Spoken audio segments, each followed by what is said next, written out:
最蝕嗰匹就係嗰匹電光火石啊！哦，光輝出嘅一直帶緊啊！嗱，你見到已經騎緊啦，譬如似佢唔多啊，側起個頭。咁啊，見到喺前邊越走越順啦。魔法神采就最易認噶啦，嗰匹灰馬零零丁丁咁啊，其實都係守喺中間嗰啲位置。一見中間佢都殺出嚟㗎啦，直路望空啦，跑得好靚㗎啦。銀子彈啦，銀子彈又喺邊度咧？黑帽喺外帽區隔離，中檔嗰隻，騎路唔多啦。咁我又唔見到佢話好塞啫喎。嗯。咁啊，見到隻魔法神采啦，渾身解數啦，見到杜利來都。咁啊，第8場賽事咧，復榜完畢嘅啦。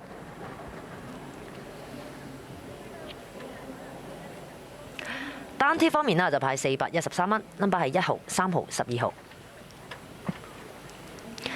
咁位置 Q 方面，1搭12派78蚊，3搭12派55個半，1搭3派57蚊。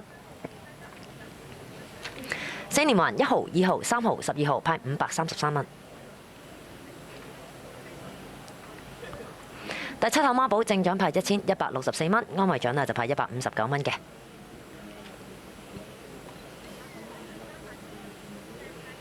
三寶正獎派9710蚊，安慰獎派1117蚊。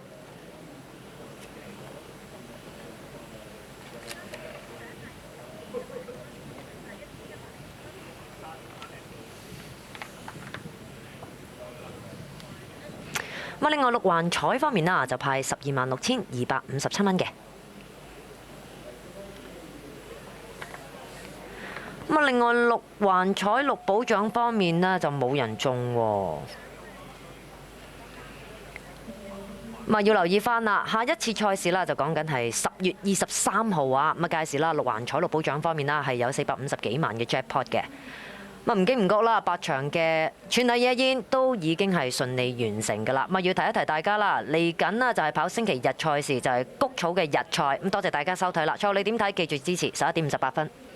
拜拜。Coming up, late news.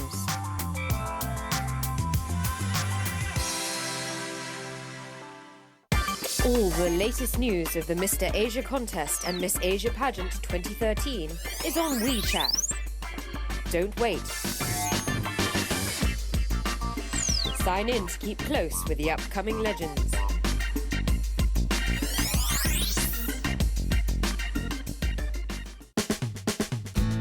Every day we learn from him, from her, from someone we barely know. But what does it mean to you and me?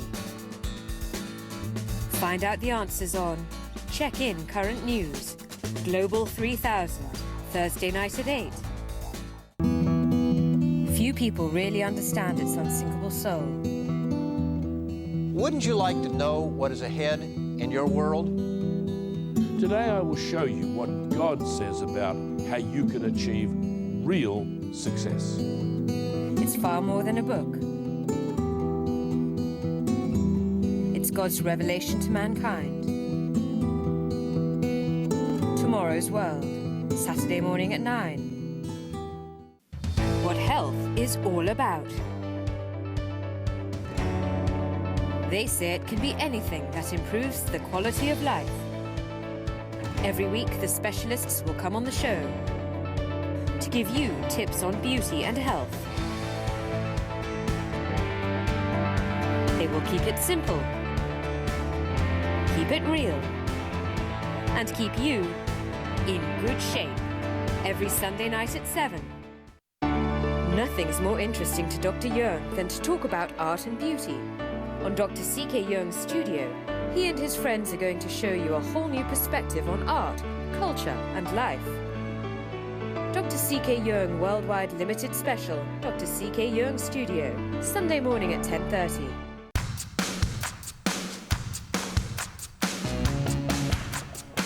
This year, Asia's most legendary race is celebrating. The 60th Macau Grand Prix. This November, 2 weeks of motorsport celebration. Experience the Star River Windsor Arch 60th Macau Grand Prix.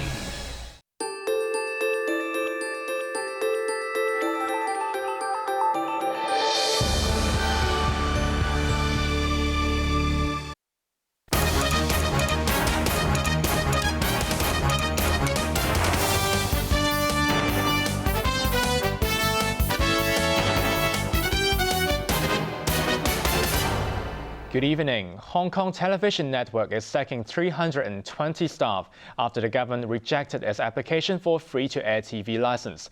A bitter chairman Ricky Yeung said he may take the government to court, claiming that he had been invited by an official to apply for a license in 2009. ATV's Belinda Lloyd reports. After laying low yesterday, Hong Kong Television Network Chairman Ricky Yeung faced the media this afternoon to denounce the government's rejection of his bid to break into the city's terrestrial network. The news is shock to us. The news itself is shock to the management and also to my colleague. He accused the government of being unfair, unreasonable and unjust by operating in a black box and defeating him in the dark. When asked why he jumped the gun and spent more than $900 million in setting up a new station before his license was even approved, the outspoken tycoon made a startling claim. He said he was approached by someone in the previous government back in December 2009 to apply for a free-to-air TV license. He refused to identify that person or confirm whether any official had assured him in any way that he would get his license. Yeung explained how he had waited for 3 years and 10 months for an outcome, only to be told just minutes before yesterday's official announcement that his application had been denied. Instead, pay TV providers Cable TV and PCCW were each awarded a free-to-air license. Yeung claims his venture was better in every way than what his competitors had proposed. Yeung is now demanding answers as to why he was refused a license and what criteria the government used to reject him. I really don't know. If I know, I will probably resubmit our application. The point is, and why I hold this press conference is, I wish the government can stand out and tell us what is happening. Okay, what is my score of this process? Okay, what is the score of the others? Even if it's the singing context. Okay, like this Sundays. Okay, at least everybody will know their score, right? I think it's very fair. I think it's very common. And the question I'm asking is, let me know my score. The HKTV boss revealed that he had spent almost $500 million on program production and operations and another $500 million on building a multimedia center in Cheung Kwan O. His TV venture attracted 250 local artists and 500 staff. Now he's sacking 320 employees. That's 64% of his workforce, expressing deep regret but saying he has no choice. Yeung doesn't know what the future has in store for HKTV. There is no channel to appeal against the Executive Council decision, but he has the option to seek a judicial review, or JR, and is considering a legal challenge. We are seeking the legal advice from our counsel. If we have a strong legal arguments, but definitely for the interests of the company shareholders and our colleague, I don't see any reason why not to go for a JR. I think the benefit of the JR is not only for my company, but also for the whole of Hong Kong. Yeung denied reports that he may buy ATV as an alternative way into the free TV market. While that's an option that many are speculating about, he insisted he has no plans to buy any local station or turn his own operation into a pay TV venture. HKTV informed local stock market regulators about the sackings and warned investors to be cautious.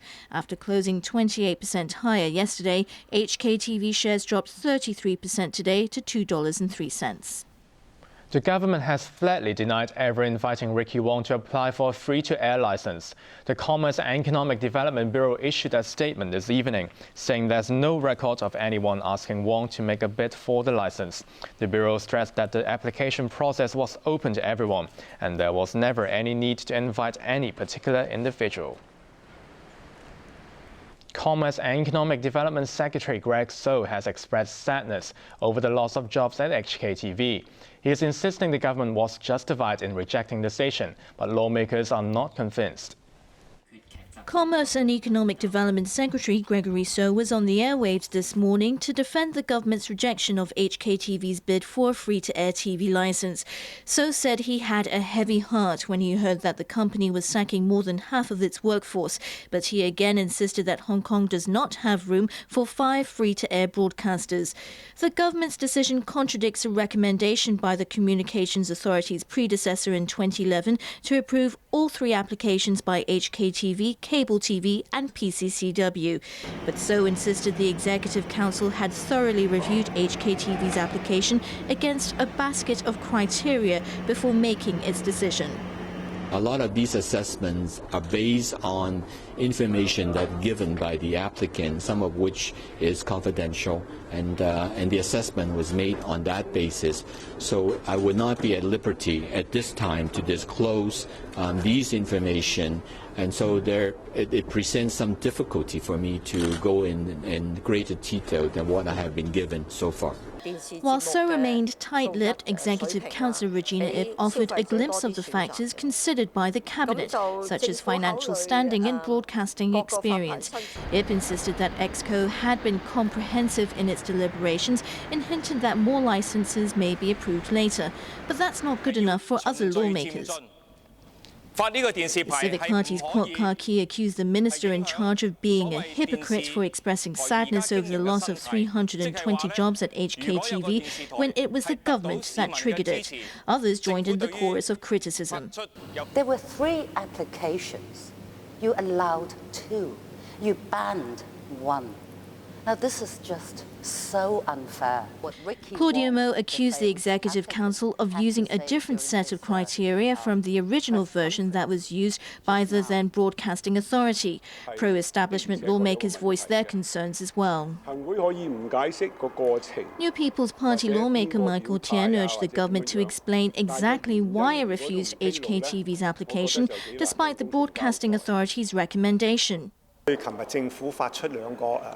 His brother James Chen of the Liberal Party said he was disappointed with the outcome, especially after HKTV's efforts to produce quality programs. He said market forces and audience demand should dictate who should be out of the game rather than the government. To other news, pro-government lawmakers have again defeated a vote of no confidence in the chief executive.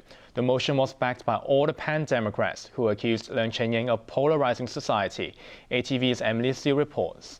The pan-Democrats' second motion of no confidence in Chief Executive Leung Chun-ying since last December came on the eve of his appearance in the chamber for a question and answer session. But the bid was doomed to fail again because of the split voting system that allows pro-establishment lawmakers to dominate the opposition. Today's motion was moved by the Civic Party's Kwok Ka-ki. Kwok said all Leung has done since he took up Hong Kong's top job is to polarize society. The legislator likened Leung to a wizard who specialized in turning good things into bad things. Party colleague Yeung complained that the standard of governance had fallen in the past year and accused Leung of destroying Hong Kong's core values in order to help what he called red supporters. Democratic Party chairwoman Emily Lau said Leung's cabinet has failed to do its job because several members are embroiled in scandals. Starrily from the pro-government DAB hit back, saying LegCo sessions should be devoted to discussing policies to improve people's livelihood. She argued that too much time is being spent on attacking Leung.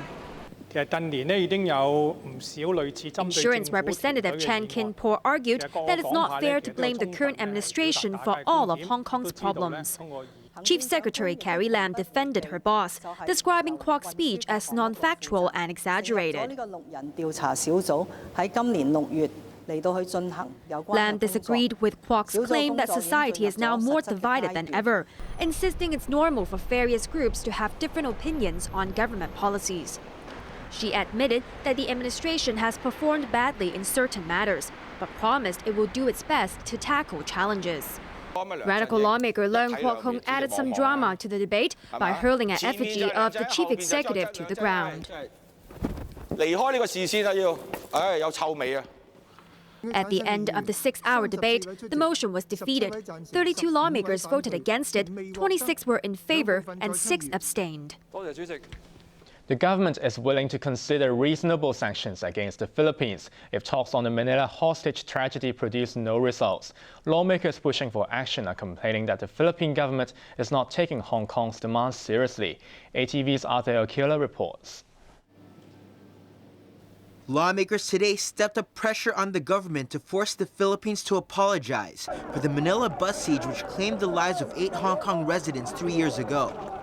Chief Executive Leung Chun-ying has been able to persuade Philippine President Benigno Aquino to agree on official talks on an issue that has angered Hong Kong. But the Philippine government is still a long way from resolving the issue by meeting the demands of the survivors and victims' relatives.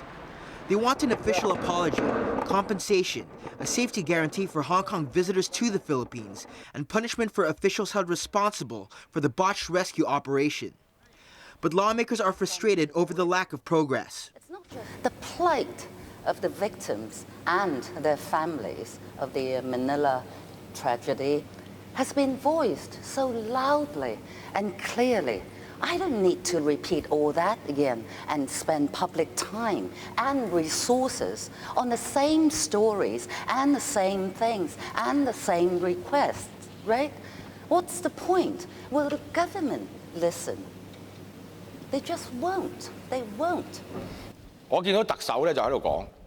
The League of Social Democrats' Leung Kwok-hung said it's ludicrous that 3 years after the Hong Kong residents were killed by a disgruntled former policeman, the SCR is still no closer to securing an apology from Manila.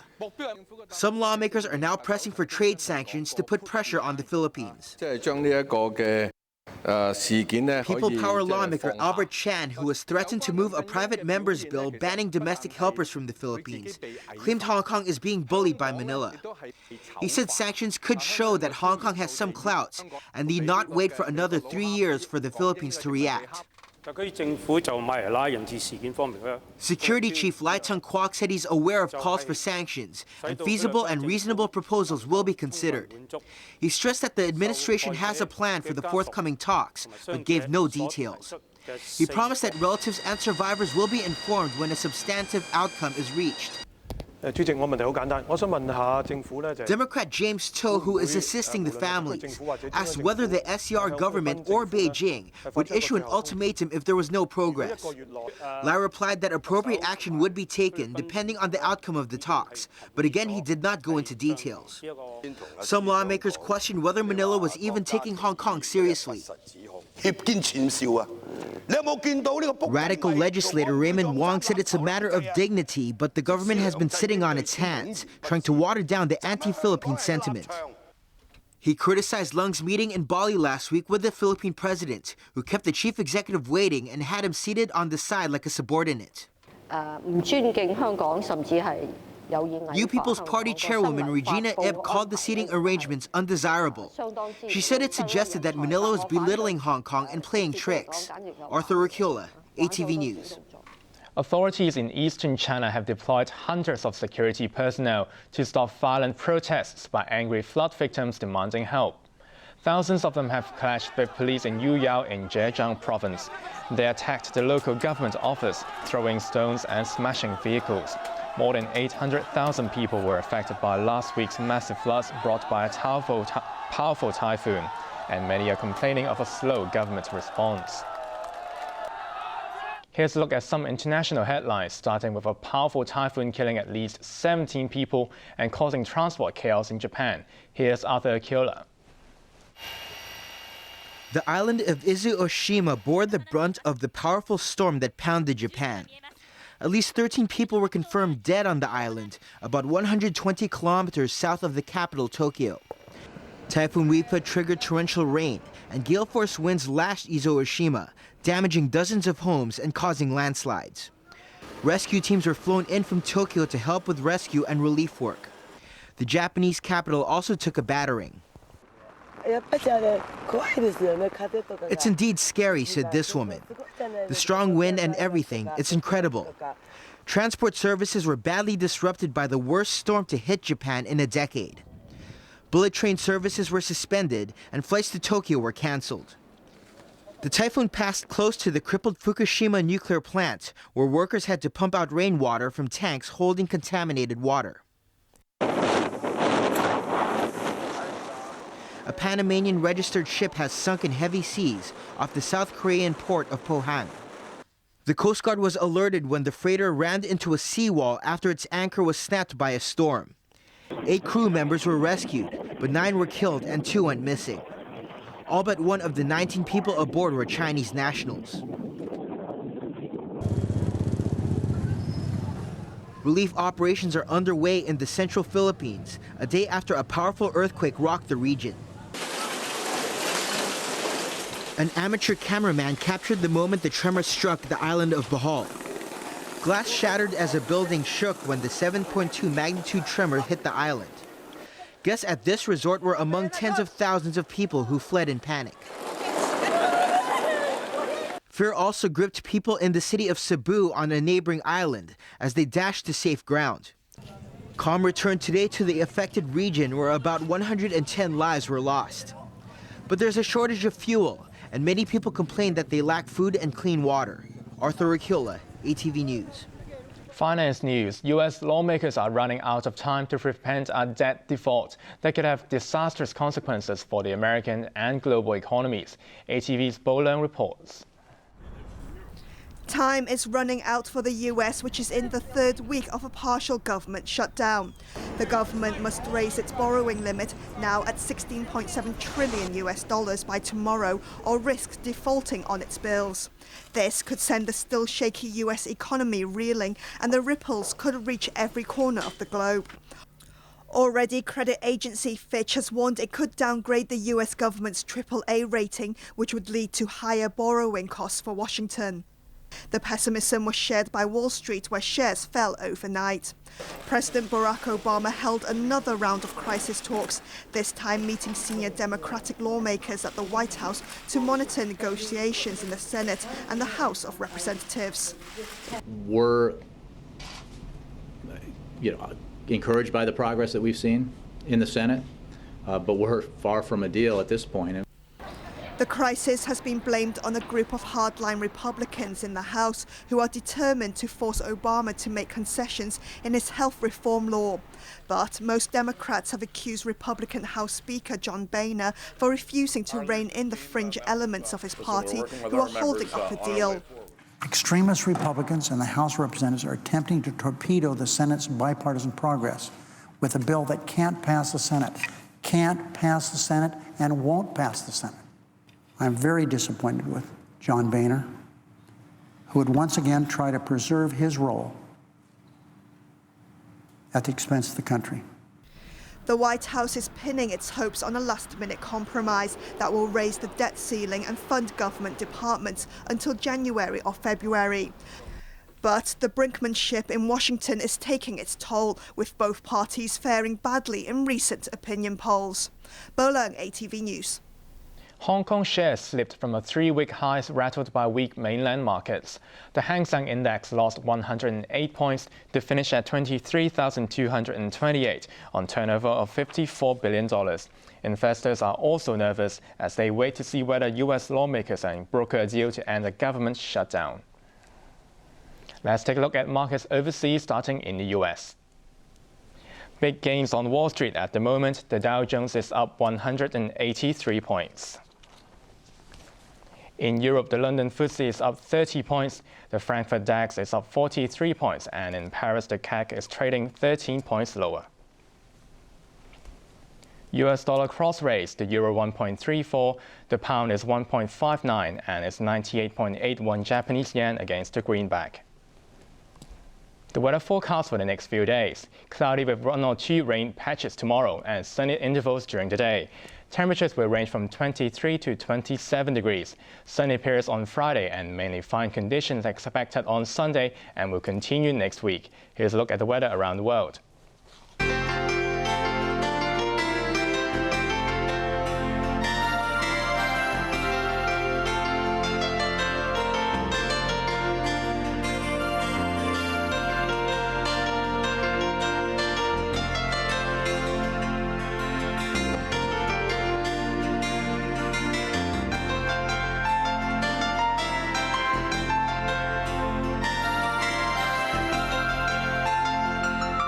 That's all the news for now. Thanks for watching ATV. I'm Raymond Yeung. Good night.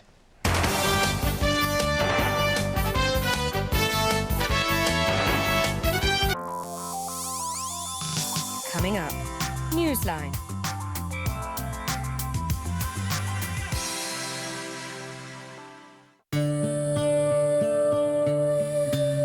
mountain life skills are so ignored in modern life? How can these precious skills be conveyed to the next generation? With great curiosity, Japanese high school students have gone up to the mountains. What they have learned is more than skills. Documentary World. Listen to the Mountain Sages. Thursday night at 9. Hong Kong has beautiful shorelines, but do you like swimming with plastic bottles? Or sunbathing with plastic bags? How about a paper cup in your photo? To protect our beautiful shorelines, please don't use disposable items when visiting coastal areas or enjoying water activities. Take all your rubbish away and put it into waste separation bins. That way, marine life can also be protected from rubbish. To enjoy our beautiful shorelines, we all need to work together and reduce our waste at source.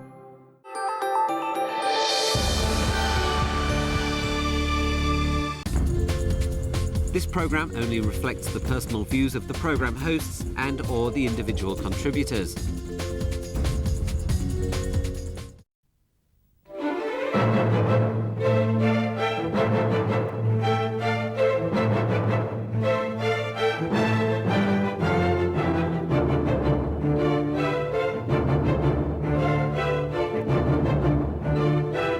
Good evening, this is News 9. I'm Michael Chigani. Tonight, 2 issues involving education that have caused angry public debates in Hong Kong. Now, let me first introduce my guests. I've got Chip Cho right over there. You're a commentator, a well-known commentator. And Yip Kin Yun, you're